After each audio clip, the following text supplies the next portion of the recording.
When looking for the king of podcasts, you're at the wrong channel. Well, excuse me! Looking for good ideas for life? You're far from good hands. Hey, bud, what's your problem? If you think the listener is always right, you're far from the right place. Out of order! Even in the future, nothing works! Hosted by a Northeasterner by birth, but a rebel by choice. Are you threatening me? If you want a host that floats between love and madness, and we know the night is always gonna be here anyway. Thinking of you's working up my appetite, looking forward to a little afternoon delight. then play on and listen to Crazy Train Radio. All right, guys, listen to this blues riff and B. Watch me for the changes and try and keep up, okay?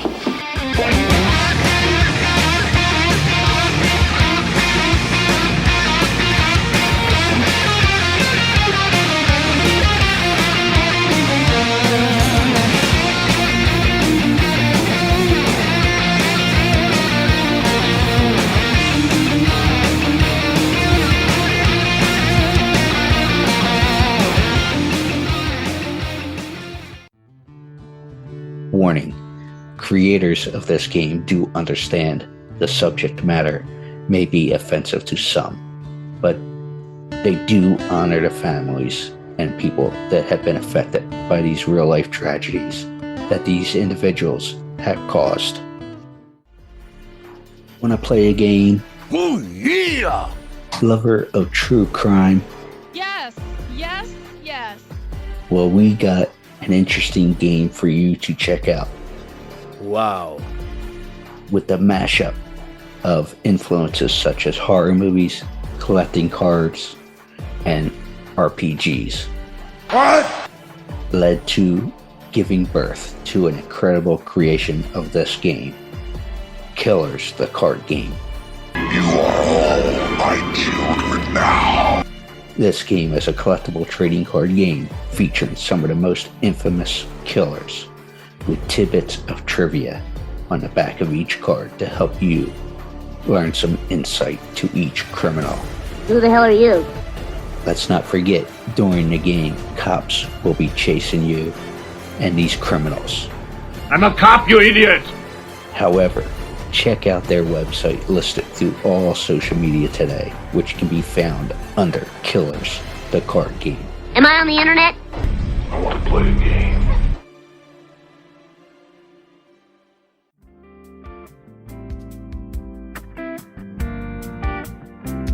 Hi, I'm Robin Ruddy. You're listening to Crazy Train Radio.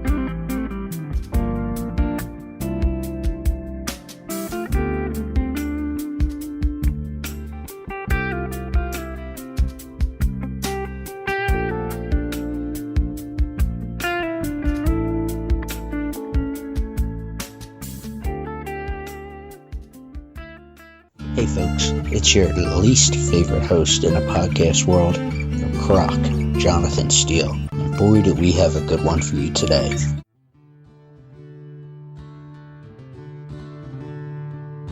Ladies and gentlemen, boys and girls, children of all ages. You know, I was reading and shifting through my, I don't even think shifting's the right word, but hell with it. So, yeah, that's one of those mornings, folks, when we record. But anyway, I was going through the notes to prep for today's interview, and there was a good quote that I never heard, but it seems to fit. And that quote was, "Behind every obstacle lies an opportunity." And that quote was by this next guest's father. She is a well-rounded musician, being multi-instrumentalist. So this next guest is a multi-instrumentalist. She does pedal steel, dobro, banjo, guitar. She's also involved in producing and recording and everything else besides being a musician, which we'll get into. But However, we are going to be talking about her newest project, Healing Happens. So let's go ahead and say hello to Miss Robin Ruddy. Good morning. How are you? Good morning. I'm great. How are you doing? Oh, I can't complain. As you saw that I had cut out, we have a kids running around the house looking for their pet cats that I somehow ended up living in my household, but it is what it is. So, Well, it's a house full of life this morning. yes, it's very entertaining with two cats, 2.5 years and younger, than a 6 and a 4-year-old. So it's quite an active morning already. Yeah. So the newest project will start there. Healing Happens. This project is dedicated to your late husband, Larry Sheridan, and it takes you through an emotional journey from grief to healing. You wrote and produced all the songs.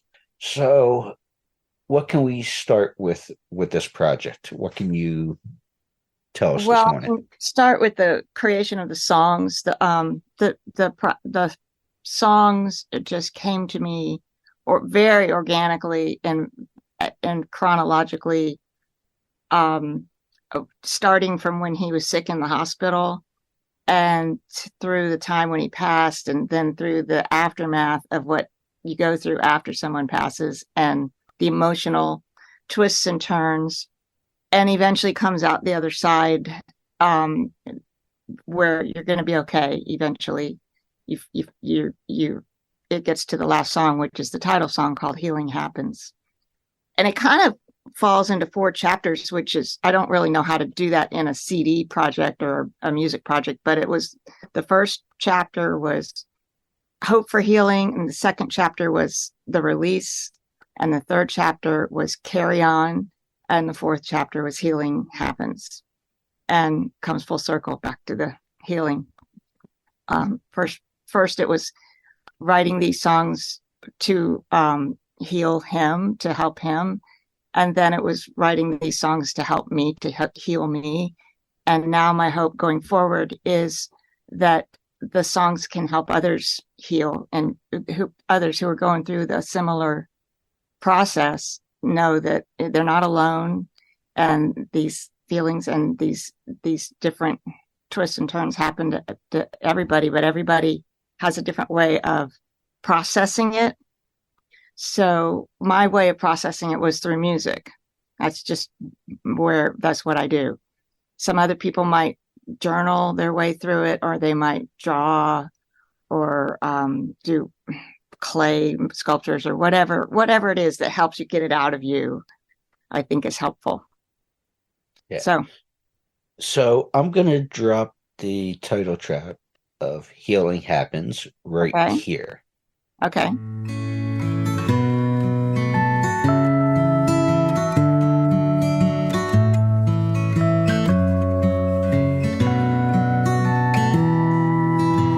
Healing happens one tear at a time. One day I looked up and I wasn't crying. It sneaks in quietly without even trying.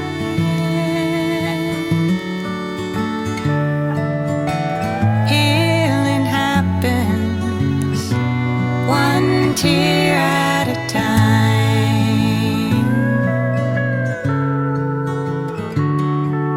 The scars of the heart run deep. The mountain to climb is so steep, but with kindness and love and some help from above, I'm learning to finally breathe. Healing happens one tear at a time. One day I looked up and I wasn't crying. It sneaks in quietly without even trying.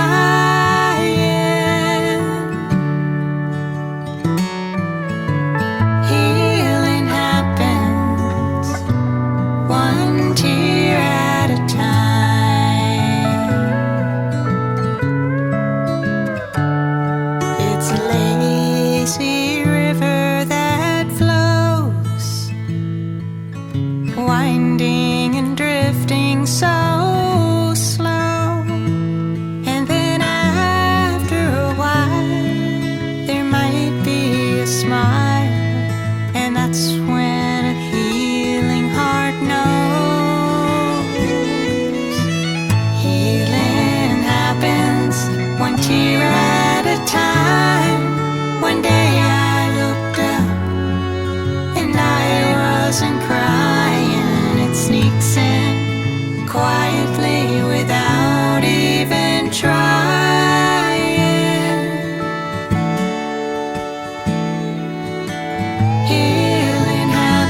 So coming out of that song, the title track of her latest project, Healing Happens, I don't want to spend the whole time talking sadness and grief and all that fun stuff. Well, not fun stuff, but you know what I'm saying, going through that whole process. But Yeah, because there's some obviously, fun stories. oh yeah, absolutely. So Larry had a rare, I don't know if it was rare, but definitely an aggressive form of cancer from the way I understand it. Yeah, it was So rare. Yeah. with that being said, how was that? Do you think that made the grief worse for you because it wasn't, say, a something like a heart attack or a stroke or something that sometimes could be a little quicker, but it was a prolonged, you know what I mean, like that he had to suffer through his illness. How was that for you in terms of grief? Because obviously when something like that is aggressive and drags out, it can be, I think it hurts a lot longer, if that makes sense. You know, the truth of the matter is I didn't for once ever think he wasn't going to survive. I love that attitude. I thought we were both kind of on the same page. He was a real fighter and he was getting better. And we just thought, okay, the next thing you know, he's going to go home and you're going to be back on the golf course. But it didn't happen that way. So it was more of a shock to me when he finally did pass. And I don't think there's any better or worse or like, there's no good way for somebody in your life like that to die. And no matter whether it's quick or whether it's prolonged, it's just hard either way. Yeah. I mean, if somebody died instantly with a heart attack, then you would not be prepared at all for anything that you needed to be prepared for. And at least we had that time together to kind of like talk through some things. And I mean, I don't know. Yeah, it's like you said before we played the song, everybody grieves and processes things differently. So it's too early for me to do so, but obviously you can see the bottle of whiskey behind me. Oh, okay. I will make sure because I like to have a toast every couple of days or, you know, whatever the case may be, but I'm definitely going to be toasting Larry later. All right, when you listen to the song "Drinking for Two," that's when you do the toast. We will do that. Okay. So let's have a little more fun here with the music and such. So, well, I want to do personal as well too. So you were born in Miami, had a great upbringing with mom and dad being supportive, from what I understand. So, what led you to learning multiple instruments and getting into music? I don't know. Just from the earliest memory that I've got, just about, I loved music, and I was gifted with a good ear, and I could pick out melodies on the piano, and by ear. So everything, I'd say 75% of what I've learned over the years on all the instruments that I play has been to learn it by ear. And I did learn to read and everything when I took piano lessons, and I studied pedal steel with Buddy Charlton, but none of that was written down. It was all okay. But I mean, my Buddy Charlton story is crazy. His studio was in the back of a Harley Davidson dealership. Sounds about right. Yeah, right. A pedal steel shop in the back of a Harley Davidson dealership. So I come in for a lesson and I have my steel on the hand truck and I'm wheeling it around the Harleys, making sure I didn't knock one over. And then I go back in there and we set our steels up facing each other. And he goes, okay, so now put your bar in the 3rd fret and put your left foot on the A and B pedal, then put your right foot on the volume pedal, then put your left hand on the 10th, the 6th, and the 8th string, and pick that, and then let go of your left foot. And then, so that would go from a 4 to a 1 chord. And that is how every single thing was taught in the pedal steel. So I would record it. And this was so far back, it was cassette. So I'd record it on my cassette. And then we'd go through a whole song like that, step by step. And there's about 6 things you have to do for each note or chord or movement. And so step by step, he would go through all of that verbally. Nothing was written down. And so I'd listen to it on the way home from the lesson. In my mind, I'd be going back through it in my mind, trying to remember what I did. And then I'd get home and I'd set my steel back up and I'd listen to it again and try to go through and remember it. And then I would record a guitar track to a drum machine and try to play it real slow and try to get it in rhythm. And then I would, halfway through the week, I would record another guitar track that was faster. And by the end of the week, I had that song together. And that's how I learned how to play steel. It was crazy. And I know I'm going inside baseball because I understand what you're talking about, the setup and stuff and the lessons. But during that, those lessons with Buddy, she also did the hokey pokey and turned herself around. And she forgot to mention those steps as well. So. Oh, totally. Totally. So obviously you finished high school and actually started also working on a music degree. But in this time period, late 80s, early 90s, all that stuff, you were playing clubs and festivals and stuff till you ended up in Nashville.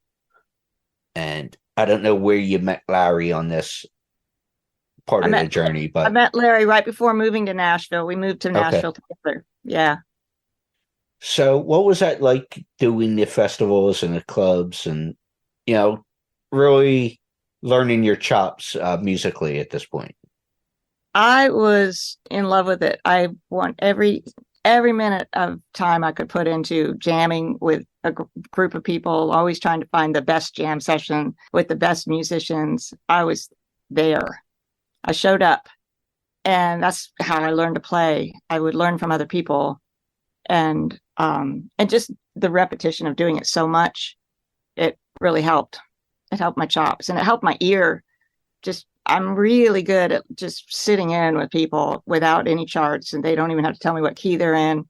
I can just figure it out and play. I'll listen. I do a lot of listening in the first verse and chorus, and then by the second verse, I'll come in with real tasty licks because I know how the song's going to go by then.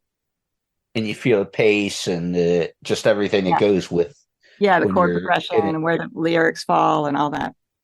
In the jam sessions and stuff. So obviously the new project is dedicated to Larry and everything else like that. You mentioned you met him right before you moved to Nashville and stuff. What kind of... Yeah, we were in Northern Virginia area, the DC, Northern Virginia area. Okay, nice. So whereabouts, was he multi-instrumental as well? And what led you guys to start both Parlor Productions and Ultimate Event Nashville?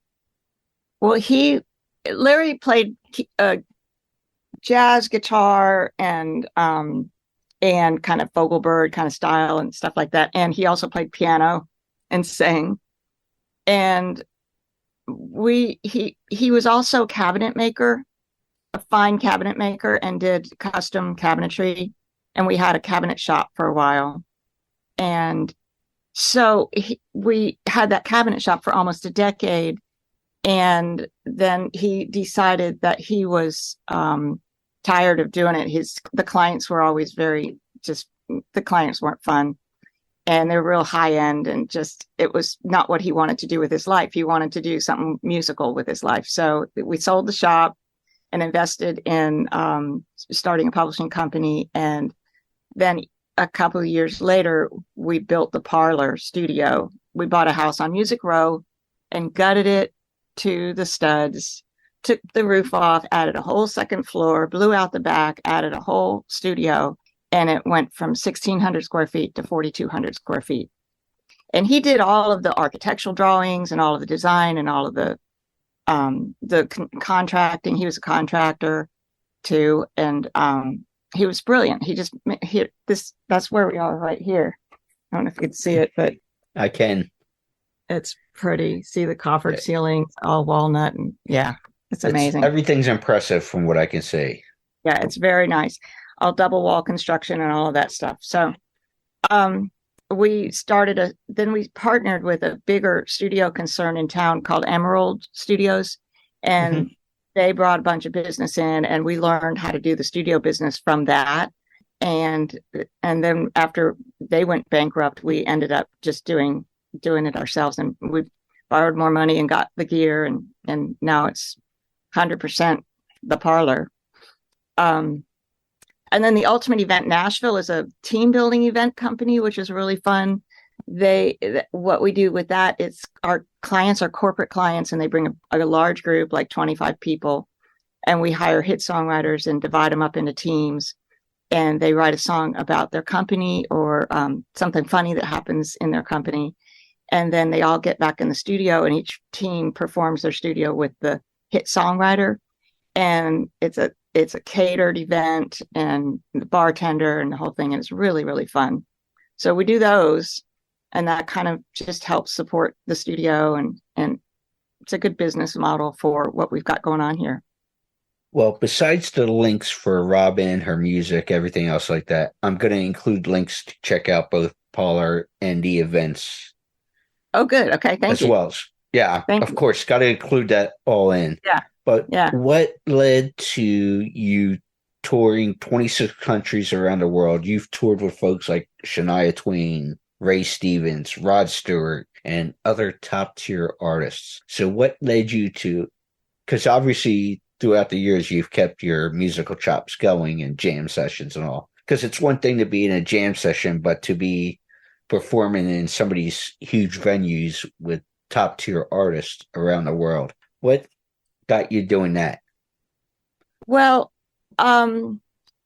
everything in the music business seems to happen by word of mouth. So by doing all the gigs that I did in town, I used to be a gig meister. I would play sometimes 40 gigs in 1 week. It's just crazy amounts of gigs. And so at one point in time, I got this call from Rod Stewart's music director. And he said that Rod Stewart was looking for a pedal steel player, and he likes to have, women in the band. He's about half of his band is female, and they were looking for a female steel player. And so everybody in town, they asked steel players and producers and all kinds of people in town, and everybody kept bringing my name up because I'm one of the few female steel players that is, of that level of playing. So they called me, and they pretty much offered me the gig. and I started touring with him. And the first trip was supposed to be 4.5 months long, and I thought that was going to be it. And I was there until the recession, 2.5 years later.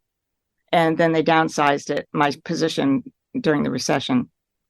But it was a fun gig. We went all over the world.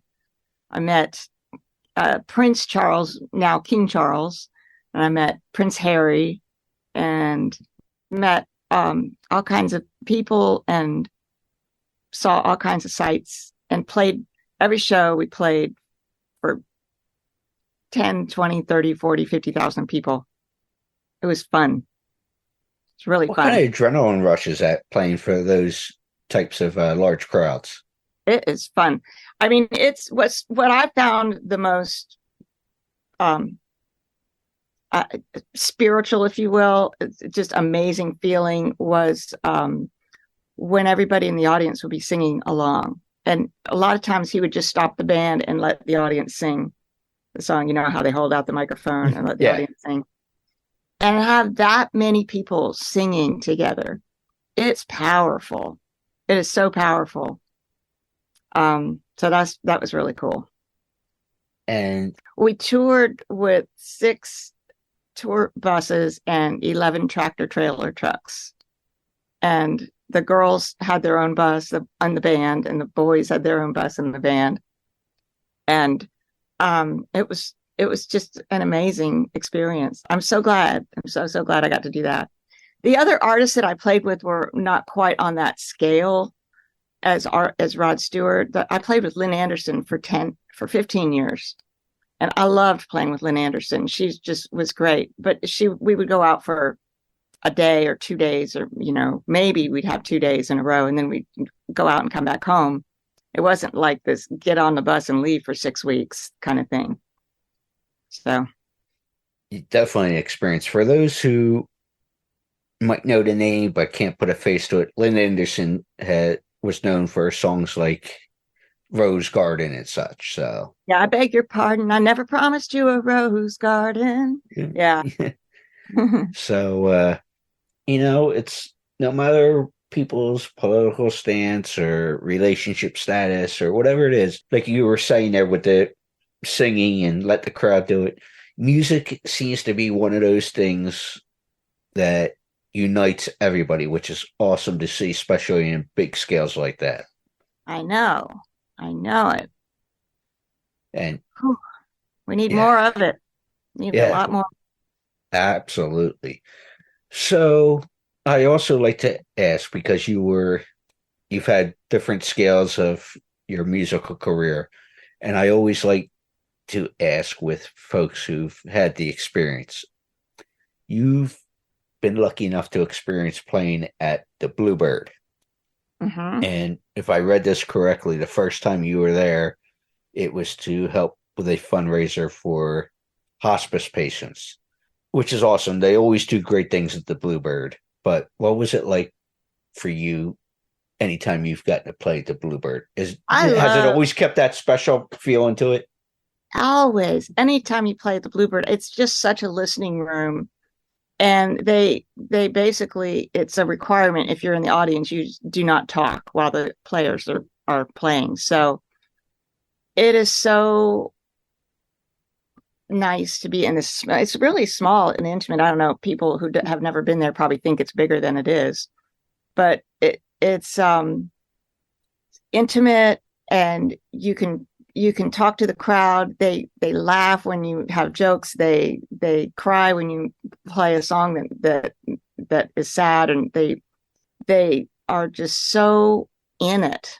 I'm trying to get a booking there to perform my new record just from beginning to end live, because I think it would be the perfect venue for that. I just did it recently at another venue in town, but it's a little bit more busy, waiters and waitresses going around and stuff. And the Bluebird, it would be a perfect venue for that, because it's almost like it's like a play. The album is like a one-woman play to go through the whole journey and the story, and then I tell the story behind the songs and stuff. So stay tuned. It will happen. Yes. I'm going inside baseball here, but the way you described it, and from what I've listened to so far with the new project, there's actually a place in Philadelphia called City Winery that I'm going to mention to Bev that would be a nice fit for that as well. So yeah, we have one here in Nashville. Okay, so you know the type of venue it is. Yeah, that's a great idea. That would be perfect. That would be really perfect. But I'm going to mention that behind the scenes, just something it feels like you said when you described the Bluebird setting and everything else. It just feels like one of those type of places that would fit for what you've accomplished and want to do. Mm-hmm. So what's next? I know we're in November here, coming up on the holiday season and such. What do you want to accomplish the rest of the year? But also, have you started looking at 2024 of what kind of goals you want to set? Yeah, that's right. I'm really promoting this record for the rest of this year. And I think I'm going to try to put together an audible recording of the project so that I can present it on another format besides the streaming platforms. And so I'm just going to work on that for the rest of this year. And I've got some other ideas for Healing Happens. And then in January or February, I've got another band that I am a founding member of called 16th Avenue Breakdown. And we are going to release our record in early 2024. And that record is kind of bluegrass meets rock and roll in an acoustic setting. So it's really, really cool. And we've got mostly originals on the album, and then we've got some cover tunes, and we do some mashups where we marry a couple of different rock songs that people have heard before, and we do fun medleys of them and stuff. So that's a really good band. That's going to be my follow-up album. Nice. And then I have another album that I'm going to release after that one, and it's the Me, Myself, and I band. I'm playing all the instruments on it, and I did it during the pandemic.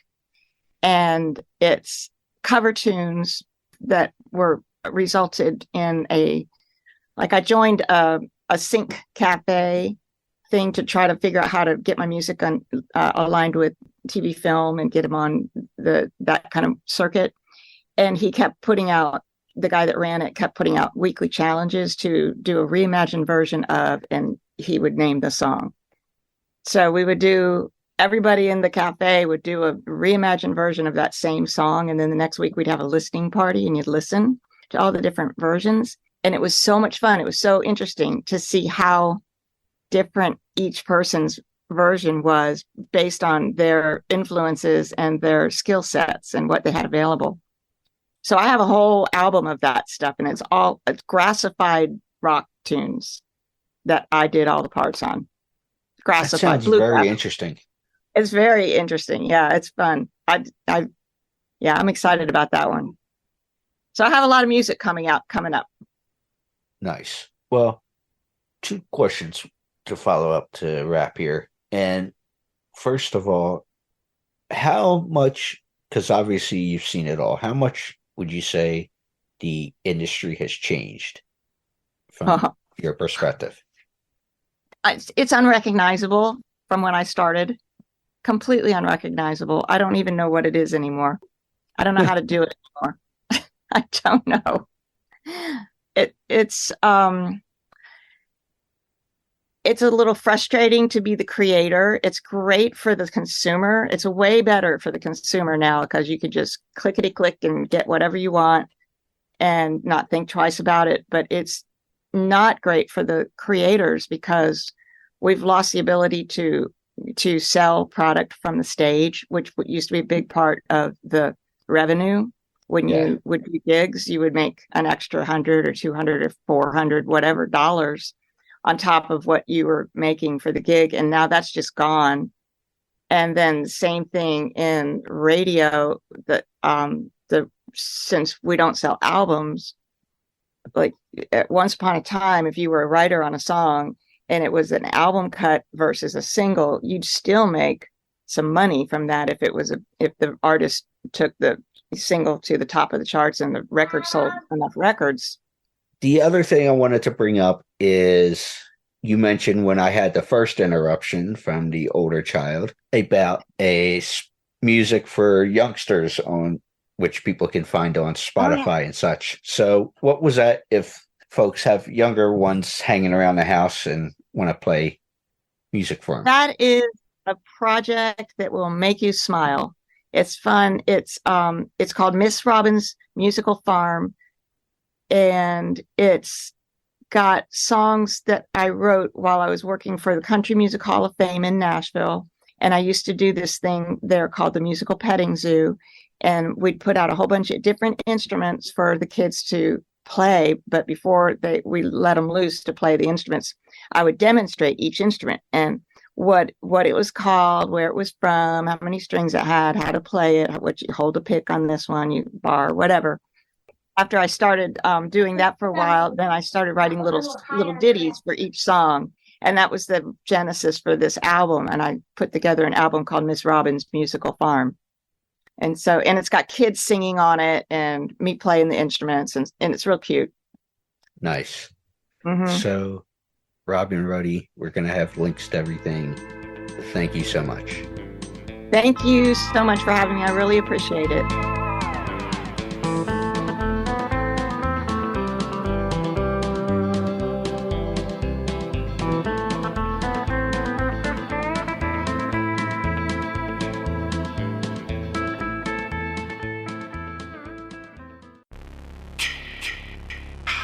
Hey there, Friday fans.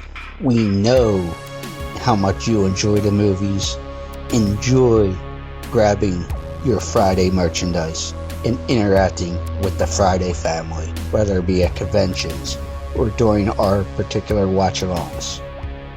Well, when you're looking to get yourself masks, why not check out our friends over at Camp Blood Customs out of New York State and order your specific custom mask from any of the films.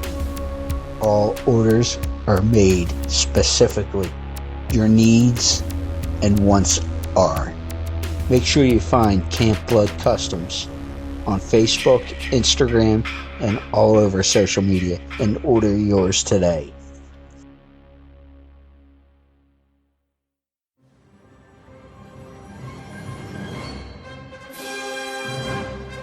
Hi, this is Anthony DeLongis, and you're listening to Crazy Train Radio.